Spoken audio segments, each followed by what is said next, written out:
In this video, I'm going to show you how to use the Church Directory feature in Offering Helper. You can watch this video straight through from beginning to end, or you can click on the link at the bottom of the screen to bring up a menu to jump to specific sections of the video. The Church Directory feature can be found under the Reports section, under More, and Church Directory. It's actually the same place it was before. If you're a previous user of Offering Helper, you may remember this, but in the past it was just a simple report that you could not customize. But it's now been changed to allow for exporting the data to Microsoft Word using the Mail Merge feature, and this allows a great deal of customization. Before we start though, I'm just going to close this because we have to do one thing before we go ahead, and that is we need to choose which donors are going to be in this church directory. Normally you wouldn't want all your donors in the church directory. You normally would only want people that attend regularly and are part of your church. So we need to go into the name list, and on the other tab, you may have noticed this before, but there's a field called Include in Directory. And that, as you can imagine, what we want to do is select the people that we want to be in the church directory by checking that box. Now normally that's checked by default whenever you create a new donor. So you'll essentially be going through and unchecking ones you do not want in. So I'm going to go through and uncheck a few.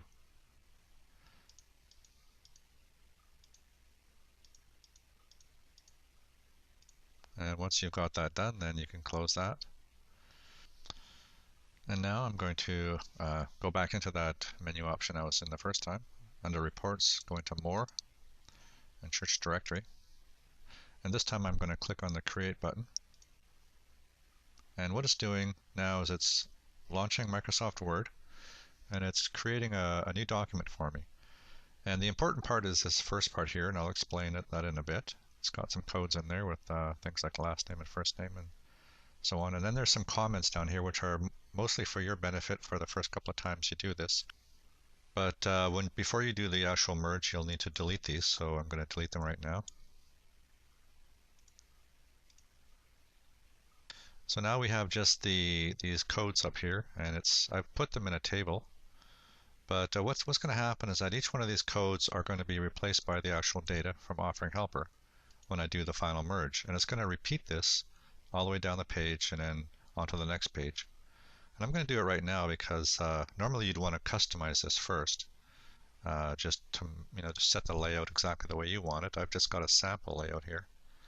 But just so you know kind of what's going to happen, I'm going to do the actual merge right now. And so you click on the Mailings tab up on the top there, and then click on Finish and Merge, and then Edit Individual Documents, and then we want all records, so click on OK. Now what it's doing is it's pulling all the data out of Offering Helper, and using that template, it's kind of reproducing it all the way down each page. So there you see all the donors down this page and down the next page, all the way to the end. So that, if that was the layout you wanted, then this could be your church directory right here. You'd probably want to add a title page at the beginning and maybe something at the end, but that would be it. But that was just for demonstration purposes. I still want to show you how to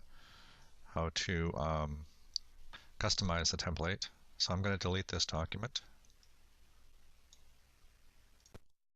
We can always recreate it later, and this is back to the first document. While we're talking about these codes, I just want to show you a handy feature. It's up here on the Mailings tab under Preview Results. It's this button right here, Preview Results. If I click on it, it temporarily replaces the codes with actual data from the Offering Helper database. It's very handy because it allows you to see what it's going to look like, the final result. And you can even cycle through different records here with these buttons. I can advance through the different donors just to verify how it's going to look. And if I click on the button again, it goes back to the codes. So we're back at the sample template that was created by Offering Helper. And I want to show you, I want to talk about these fields first of all. If you like this layout, you can use it as is, but you might want to change it. So I'm going to show you how to delete these codes, how to add new ones. Maybe you might accidentally delete them as you're customizing it. So I want to show you how to put them back in if that's the case. So I'm just going to delete these codes. I'm going to delete everything in this cell here and delete those codes, and I'm going to show you how to put them back in. So on the Mailings tab, we want to go into Insert Merge Field. If you click on that button, you'll see all of the fields in Offering Helper that we can use in this document. So we had phone and email. So I'm going to click on the phone entry there, and you'll notice it puts that code in. So now I click on or press enter and go back in here again, and this time find the email field, and there's my email code. So this this cell here, as you probably guessed, is right justified. That's why it's coming up that way. Now you'll see all these other codes in here too. There's the last name, first name, address, city. The program was originally designed for Canadian churches. That's why you see province and postal code. If you're an American church, that will be the state, and that's your zip code. I just want to say a word about this field here, spouse 2. If you go into the list of all the fields, you'll see that one right at the top, but you'll also see there's just a regular spouse field, and I want to explain what the difference is. It's easiest to explain by going back into the preview results. If I go find someone, take this one for example, it says Cliff and Jennifer. Cliff is the first name, Jennifer is the spouse, Adams is the last name. And it's got that and symbol in between, which is kind of nice. And you'll go to the next one, and this person is not married, or the spouse field is blank, and you'll notice the and symbol is not there. What that spouse 2 field is a composite field. It includes the spouse name, but it also includes that and symbol. But it's a kind of an intelligent field, and that is if the spouse name is blank, it hides the and symbols. So let's talk about customizing this template. We can do pretty much anything you can do in Word, you can do in this template. I can do formatting changes. I could change the font. So let's say for example, and I can do it in this mode where I'm looking at the final results, or I can do it in this mode where I'm looking at the codes. Doesn't matter. Let's say I wanted to change the font, so I could select either individual fields, or I can select whole cell, or I can select lines like that. Let's say I wanted to make this heading bold. Select it like that, click on bold, and it makes those codes bold. And if I look at the final results, you'll see the name is in bold now. I could use the same technique to change the font size. I've got it in a table, as I mentioned, just to kind of give me some layout features. I'm going to talk about maybe you want to do a picture directory. And in a case of a picture directory, you might want a third column, 3 columns. So let's just do that. I'm going to, let's say you want the picture on the left. I'm going to insert a column here. Right click, insert column to the left. And now it pushes that one way off the end there, but I'll get that one back. All right. So if I had a picture, if I was going to do a picture directory, I could set it up like that. And just a note about pictures. Unfortunately, it's not possible to pull pictures out of Offering Helper into this mail merge. You'd have to do that as a manual step. You'll have to manually insert pictures for each donor, and you'll do that after the mail merge. So for now, you would just leave that as a blank cell, and then after the merge, you would insert pictures.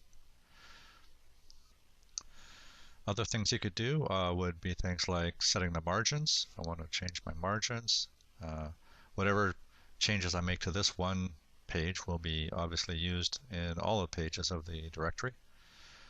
Another thing you might want to think about is the page size. What's the final page size of your document? Is it going to be 8.5 by 11, or like a full-sized directory, or are you going to use that little booklet style where you kind of print on an 8.5 by 11 sheet and fold it in half to produce a small booklet? I just want to show you some interesting features that Microsoft Word has for that particular layout. If I click on the Page Layout tab, And you have to click on this little marker right here to get into the page setup dialog. Under pages, there's a few interesting options here that you may or may not know about. Normal would just be whatever page size you choose. This is an interesting option here, 2 pages per sheet. What that means is it's going to print on an 8.5 by 11, but it's going to set up a smaller page size in Word, half of a page size in Word. And so I'm just going to choose that, and I'll show you what it looks like. Click that one, click OK. Now I forgot to switch the orientation. When you select that, you have to also then go to landscape. Now what it's done now is it's given me a page size that's about 5.5 inches wide and 8.5 inches deep, which is a half of a page. So I'd have to fix up my columns here. Now what it's going to do though, when you print it, it'll print 2 of these on one 8.5 by 11 sheet of paper. And so then you'd have to just fold them and do your final assembly. So that's kind of handy. But there's another one too I want to show you, and that's this other one, Bookfold. That does the same kind of layout as the one we just did. Smaller page size, but it'll print 2 of these on one sheet. The difference is the one we just did will print all the pages just in numerical order, 1, 2, 3, 4. And so obviously that's going to not be correct when you fold all your pages, so you'd have to do some kind of final assembly. But when you do the book fold, it will print them in the proper order. It'll look all mixed up, but when you fold them and assemble them, it'll be just perfectly. But the only catch there is you need to have a duplex printer because it has to print on both sides of the paper. So I've just reduced the margins a little bit to make it a bit tighter, and cleaned up the columns a little bit here as well. Another thing you'll want to think about is the height of this row in the table here. If I cycle through different people, you'll notice that when there's a couple that has children, the row kind of expands a little bit, and then when they don't have children, it collapses a bit.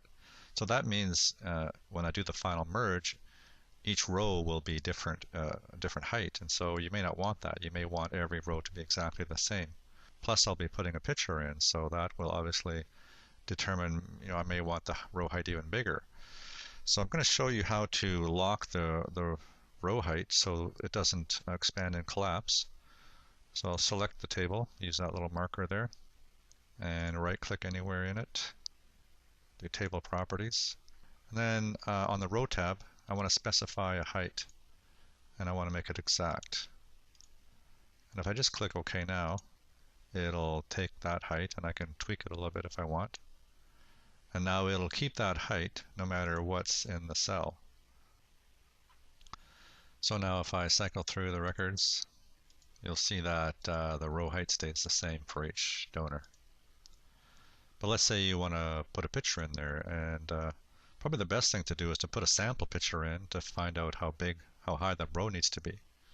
So you might go and click on the Insert tab, go find a picture of somebody. I'm just going to use any picture at all here. And depending on how big you want the picture, that's going to determine how high the row needs to be. So let's say that's going to be my picture size, and that's my row height. So that way when it duplicates all the way down the page, it'll use that row height for each one. I'll just delete this picture now since I've got the row height set. So I'm almost ready to do the merge. There's a few things I'd like to tell you about mail merges, just so you know. Up on the mailings toolbar here, this edit recipient list is kind of handy. If you click on it, it shows you all of the donors that are going to be pulled in from Offering Helper.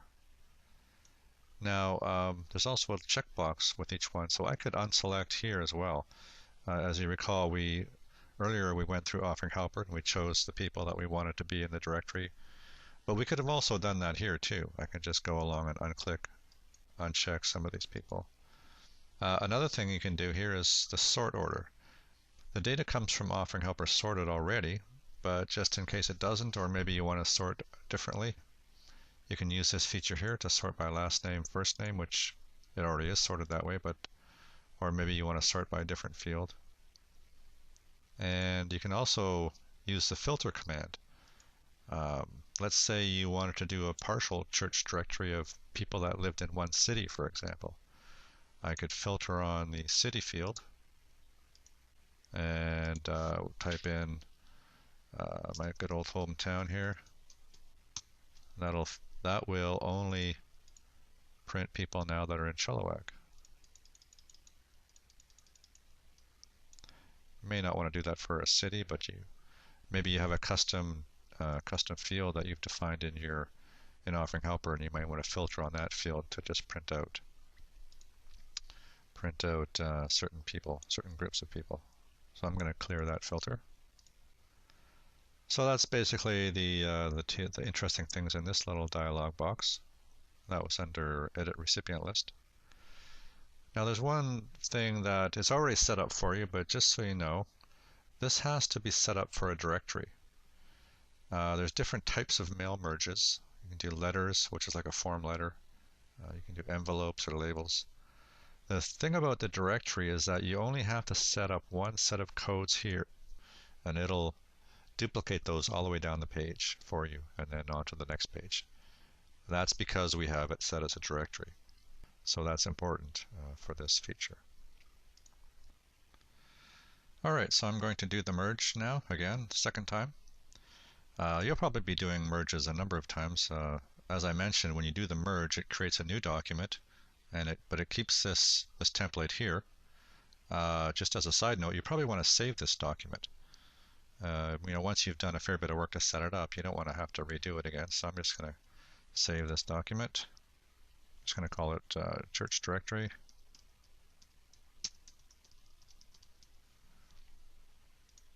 That way, if you want to ever, a couple of years down the road, you'll probably want to do another directory. So it'd be nice to have this template all laid out for you.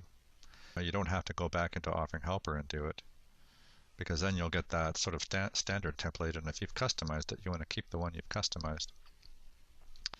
So now click on this Finish and Merge, and just a little more detail here this time. You could go Print Documents. That'll send the new merged document straight to the printer, and if it's exactly the way you want it, then go ahead and do that. But usually you want to go Edit Individual Documents, which means that it's going to do the merge into a new document. It gives you a chance to examine it first before you print it, and possibly make customizations. So now we choose all records and hit OK. And there's our directory once again, all the pages. Now, as I mentioned earlier, you can do things like add a title page. You may want to go through each one and just check for any problems. If there's minor errors to one entry, you can just make the change to this final document rather than making a change to the template. And then, as I mentioned, if you're going to do a picture directory, this is where you'd put all the pictures in. Alright, so that's the church directory feature using mail merge.